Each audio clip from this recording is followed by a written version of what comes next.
Hello class, I welcome you all to this session. This session we are going to discuss about a limited liability partnership firm. It is a hybrid partnership firm where it has the characteristics of company as well as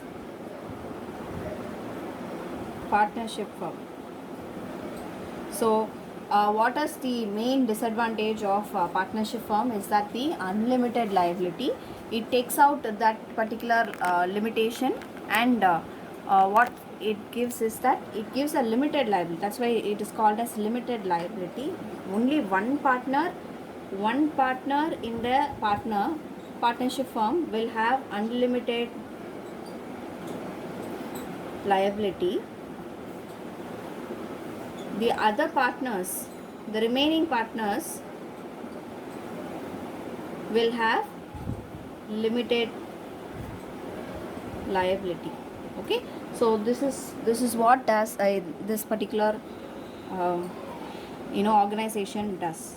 So it's a business vehicle which came into existence with the enactment of Limited Liability Partnership Act of 2008. The compliance of LLP is under the registrar of company. This is interesting, right? It is not registrar of firm, it is a registrar of companies. Then the main features of LLP is that the name is to be approved by the registrar of companies. This question is very important because they may give you an option that registrar of firm, registrar of companies, or registrar of a company tribunal or something like that they may give. Your answer should be registrar of companies. If you do not know this, then many of them will make a mistake of registrar of firm because they think that LLP partnership, immediately they will say firm. The next point, LLP comes into existence by entering into an agreement by the partners which defines their respective duties and responsibilities and also their profit sharing ratio. So there is an agreement like your partnership firm, there is an agreement in LLP also. This agreement is to be filed with the registrar of companies. Unlike in case of partners, the liability of the partners is limited to the extent of their capital only. But only one partner will have an unlimited liability, and then at least two partners should be appointed, designated persons, one of whom must be a partner. At least two persons should be appointed as designated persons. One of them must be a partner. Okay. LLP must file a solvency certificate. They must file a solvency certificate with the registrar of the companies every year. So these are some points that about LLP. So we are not concerned about LLP, but we need to know what is LLP and some key features of LLP. Now we are moving forward to discussing partnership deed. See, partnership deed is very, very essential. It can be oral or in a written agreement. Okay. If you have an highlighter, please highlight. This deed contains the details of terms and conditions of partnership. Terms and conditions of partnership. It is a legal document signed by all partners, and has clauses on the following. So you have description of the partners, what is the name, description, address of the partners, description of firm, name of the firm and address of the firm, principal place of business, what is the actual principal place of business, where the head office is there, or which is the contact address and things like that. Okay. And then you have commencement of partnership. So commencement, when does the partnership firm started business? Commencement of partnership firm. Capital contribution, each what is the capital that is being contributed by each partner, and whether the capital account will be under fixed or fluctuating method. So we will be learning about what is fixed method and fluctuating method in the future classes. Interest on capital. Is there any interest on capital contributed by the partners, or interest on drawings? If the partners have withdrawn some money from the capital, is there any interest on the drawings? See, interest on capital is a cost to firm. Interest on drawings, it's like a gain. Okay, it's like revenue, it's like gain to the partnership firm. Then profit sharing ratio of the partners. The profit sharing ratio is also the loss sharing ratio. Okay. And interest on loan. So interest on loan by a partner. Suppose the partner is granted any loan to the firm, then what is the interest?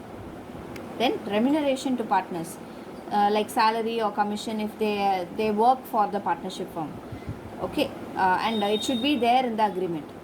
Valuation of goodwill.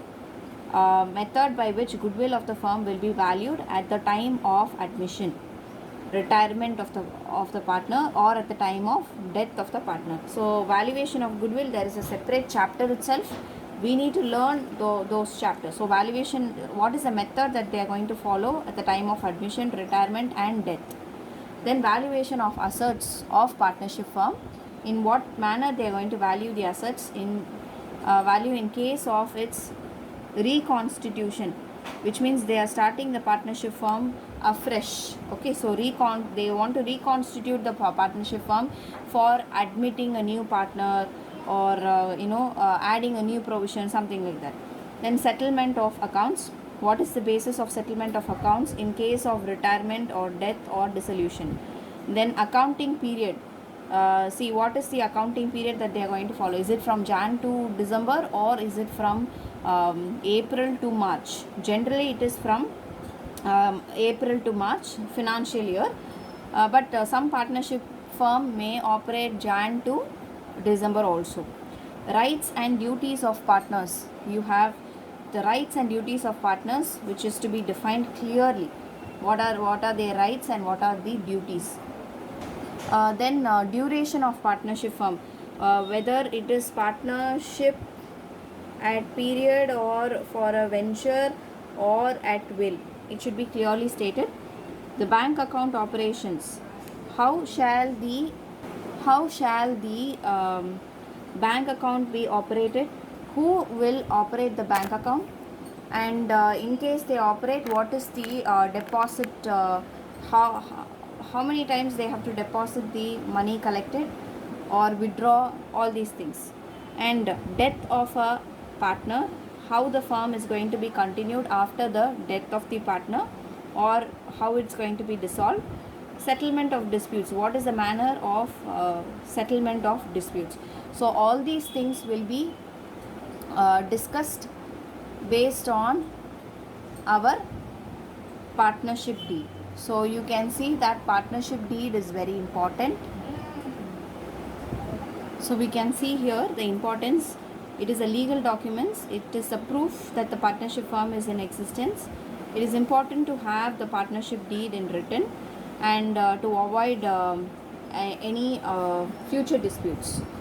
It governs the right, duties and liabilities of each partner. Disputes arises if any among the partners are settled based on the partnership deed, because in the last point we have stated that what is the basis of settlement of disputes. And from here on, what we are going to learn is the practical approach. So this part of your textbook is very important. Okay, I have written it in, so this part alone I have written it. You can see here. Please write it in your classwork. In the absence of partnership deed. So if there is no partnership deed, if it is oral, okay, they have just told that we will start a partnership firm, and it is oral, there is no written partnership deed. In the absence of partnership deed, or when the partnership deed is silent or does not have clauses in respect of the following matters. Now Indian Partnership Act 1932 will apply. So Indian Partnership Act 1932 has given some provisions. Partnership deed இல்லையா, பிரச்சனை இல்லை, I will give you some provisions, you follow that அப்படின்னு சொல்லியிருக்காங்க. So first one is the sharing of profits and losses. The profits and losses is shared equally. So the second one is interest on capital, IOC. Interest on capital, no interest on capital should be paid if there is absence of partnership deed. Interest on drawings, not charged. Okay, there is no interest on drawings to be charged.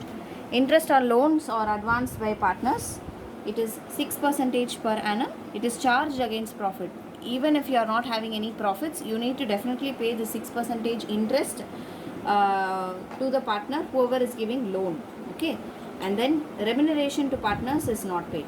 So obviously you do not have interest on capital, you do not have interest on drawings or remuneration.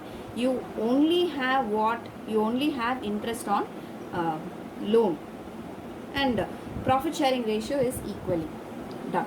So this is what is given here in this part. This part is very important, so I want you to go through this part. There will be some problems related to this area. You need to give your judgment based on the knowledge that you have got in this area. And then some important points or provisions of Indian Partnership Act of 1932, because we need to know all these things. Suppose there is no partnership deed, the provisions of Indian Partnership Act will apply. Okay, if all partners agree, very important, if all partners agree, minor can be admitted for the benefit of the partnership firm. Then you have a person may be admitted as a partner either with the consent of all the existing partner or in accordance with an express agreement among the partners. Okay, so with the consent of all partners is very important. Then a partner may retire from the firm either with the consent of all other partners or in accordance with the express agreement among the partners. The same point is being written. He can be admitted or retire with consent of all. And then registration of the firm is optional, it is not compulsory. Unless otherwise agreed by the partners in the partnership deed, a firm is dissolved on death of partners. Okay, so all these clauses are some important points that needs to be highlighted. And in the next class, we will be using these to solve some problems. Thank you, class.